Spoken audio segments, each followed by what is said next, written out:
Good evening and salutations, my GH fans.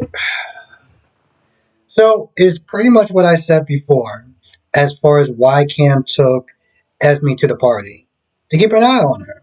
So, when he showed up with her and everyone was sitting there looking at Cam like, Cam, what's what's wrong with you? Why would you do that for him?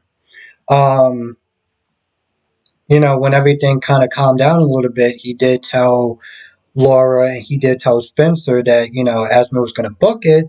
And he felt it was better to sit there and keep an eye on her. And of course, Spencer was angry about that, and rightfully so. What I am glad about is that he didn't go over there and start yelling at her and start berating her and stuff like that, because whether he would have been right or wrong about that, it's not the best position to sit there. It's not the best thing to do.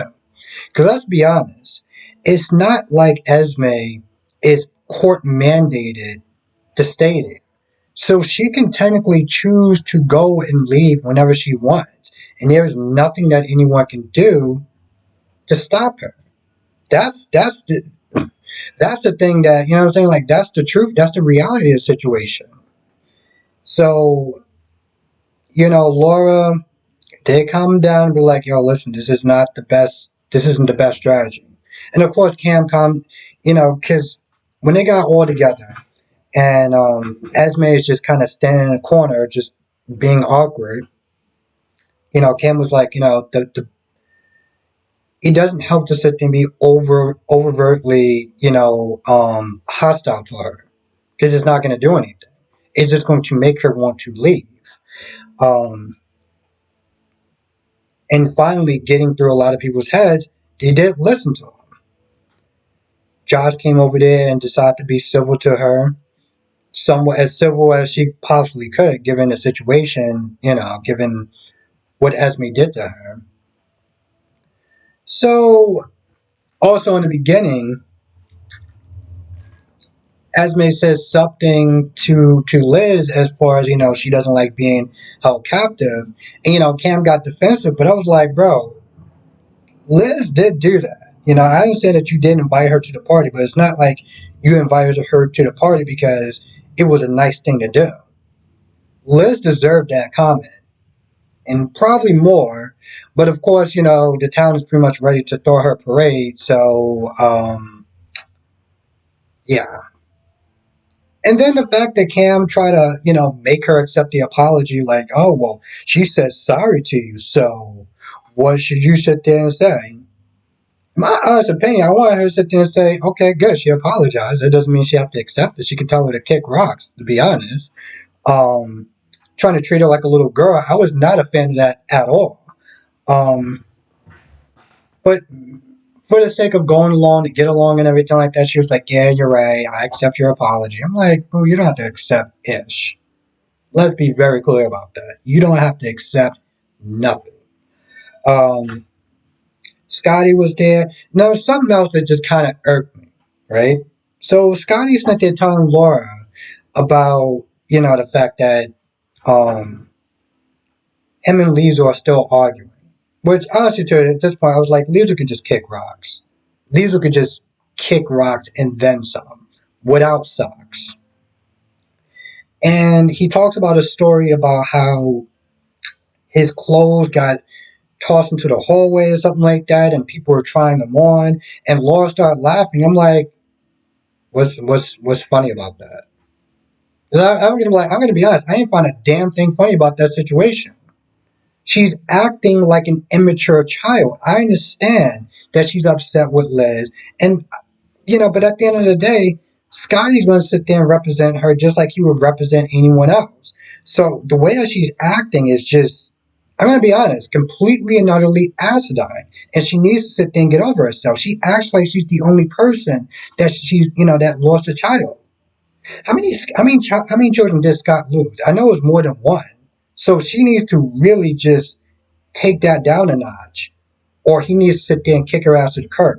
Because I didn't find that story funny at all. The fact that she was sitting there laughing, I'm like, what the hell is funny about that? Um, Now Liz was, she was sad and stuff like that because Epiphany didn't call her back, and she felt like she lost a friend. And towards the end of the episode, you know exactly what ended up happening.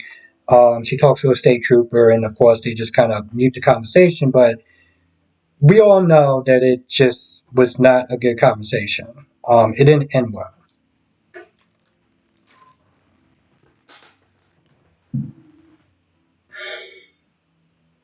I felt like there was an abundance of people. I mean, granted, Trina was there. She didn't really do too much of anything.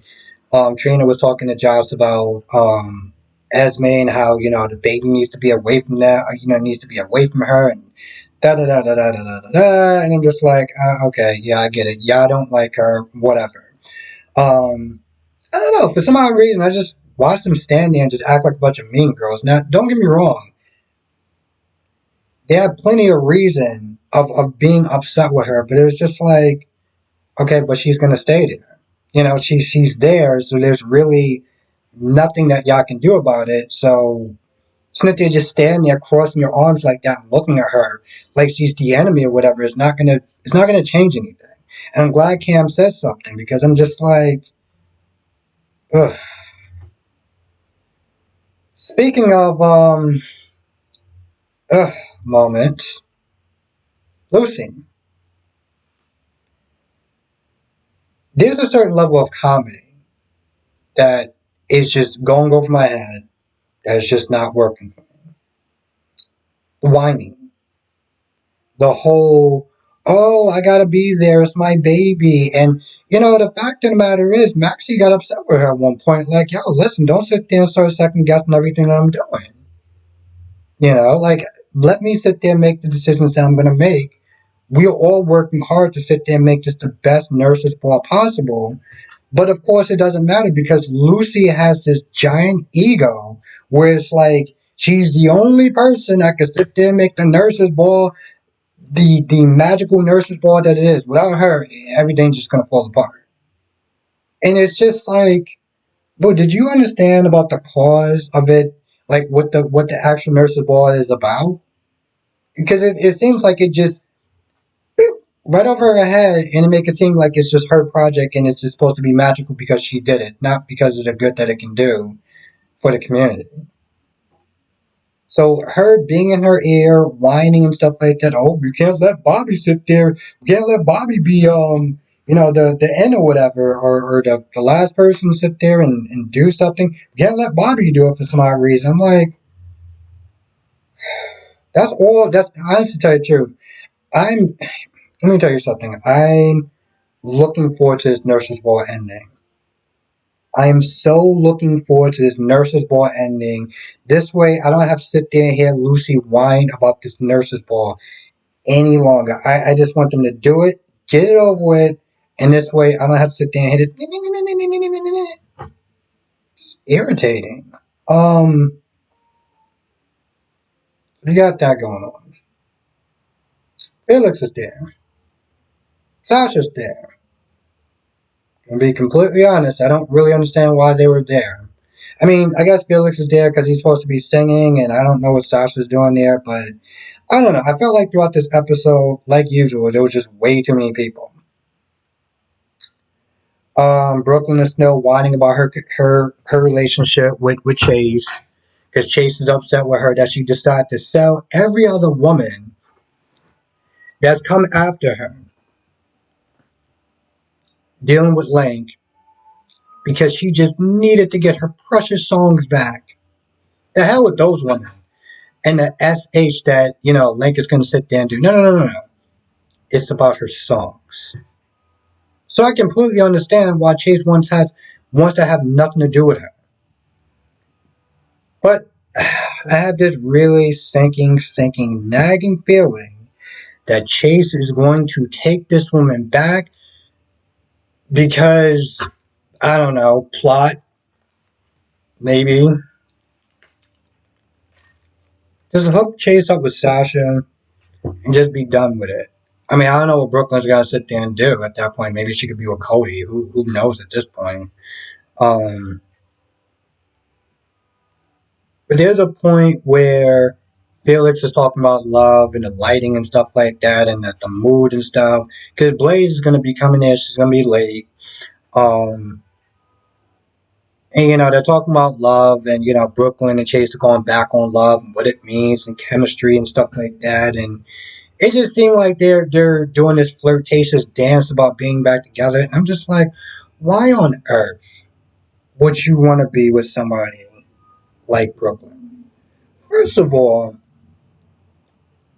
this whole job thing, this whole losing his job, was on him. This isn't on Brooklyn. Let's be very clear about that. But whenever he's with Brooklyn, it's like the common sense just goes out the window. He flies off the handle. He does things that he shouldn't be doing more than once. Let's put it this way. Chase, your life has been in shambles the minute that you got this woman into your life. Why the hell do you want to get back? The plotting, the scheming, you forgave her just so that way she could sit there and do something even more heinous than before. If you're stupid enough to take this woman back, for some odd reason, I don't think that he's competent enough to actually be a cop.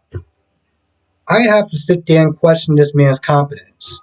Because if you're able to sit there and have a train wreck like Brooklyn in your life, I just I don't understand how you could be a cop. They make life and death decisions every day. You are being with somebody who has your trash. Your life has been trashed ever since. Why? But I don't know. I feel like they're gonna do it. Now let's talk about this whole Eileen and Victor thing. So Eileen gets a call from Anna, and Eileen's like, "No, I don't want to sit there and leave. I want to sit there and get the job done, pretty much."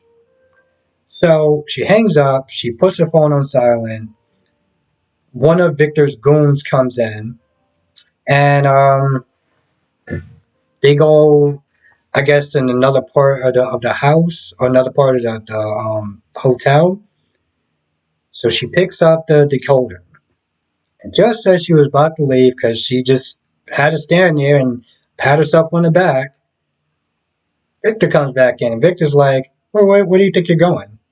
And now he's like, oh, I don't want you to leave. I don't want you to go anywhere. And I didn't understand that. So at first, he was like, you can leave. You can go. But then the minute that she picked up that decoder, he came back. It's like, did he just have, like, surveillance the whole time? I don't understand that. He comes back. He has a different energy. Now he doesn't want her to leave. Does not want her to leave. Anna calls Robert to sit there and get Eileen out the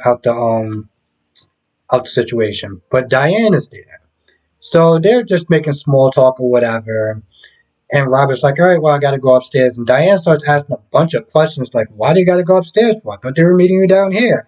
Where are you going? This is Victor's part. Like what's going on? She just started asking a bunch of random questions. And I'm just like, Diane, don't you got, like, something to do?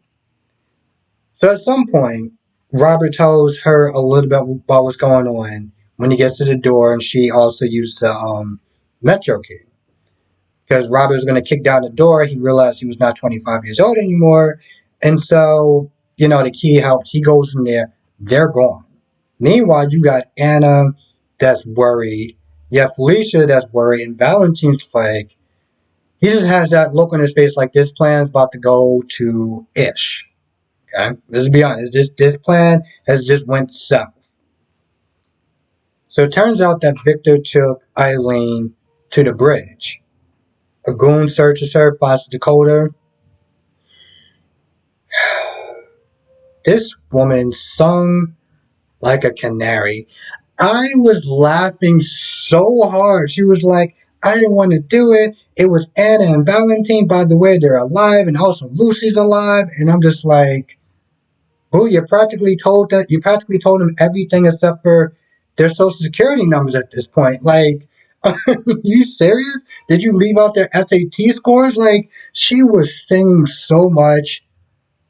It was great. I honestly tell you, the truth, I think that was probably the best part of the episode because I haven't laughed at a soap opera in so much in so long that this was needed. Okay, this was welcome. So after she spilled the beans on everything, she was like, I didn't want to do this, I didn't want to do that. Also, they got the necklace. I mean, this girl was just giving names. she was she was just she was spilling the beans. And I loved it. I loved every single minute of it. Every single second of it. I loved it. So then Victor gets her to call, or Victor gives her the answer. And Eileen's like, I'm leaving town. I don't want to do this. And Anna's like, well, what about the information that we got on you? She's like, no, I'm leaving town. I don't want to be bothered. I want to be done with this. So she hangs up the phone, and we all know what comes next. Now, he obviously tosses her off the bridge. If anyone didn't see that coming, I sat there. I was like, maybe you should just, I don't know, shoot her and then toss her off the bridge, just to kind of make sure that the job is done. Just saying. I mean, either way, we knew that the minute that he came back, that this was going to be Eileen's last rodeo for the most part.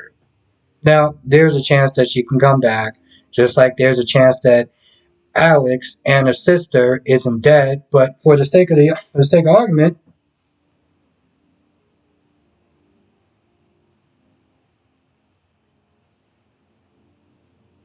for the sake of argument, um, we're just gonna sit there and pretend that both of them are dead, and then ends that.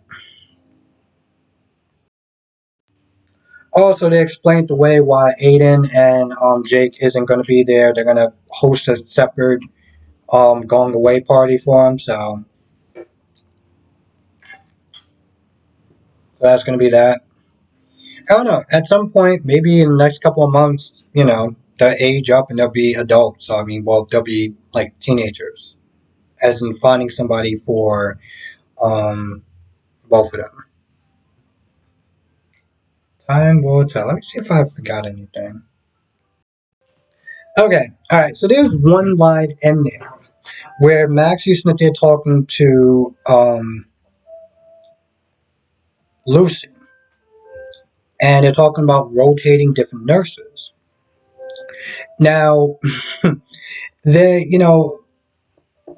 Lucy's like, "Oh, you don't remember how disastrous that last Academy Award thing or whatever." She talked about something. I don't know if it was the Oscars. She was sitting there talking about that. She was like, "Oh, the last time something like that happened, it was a disaster."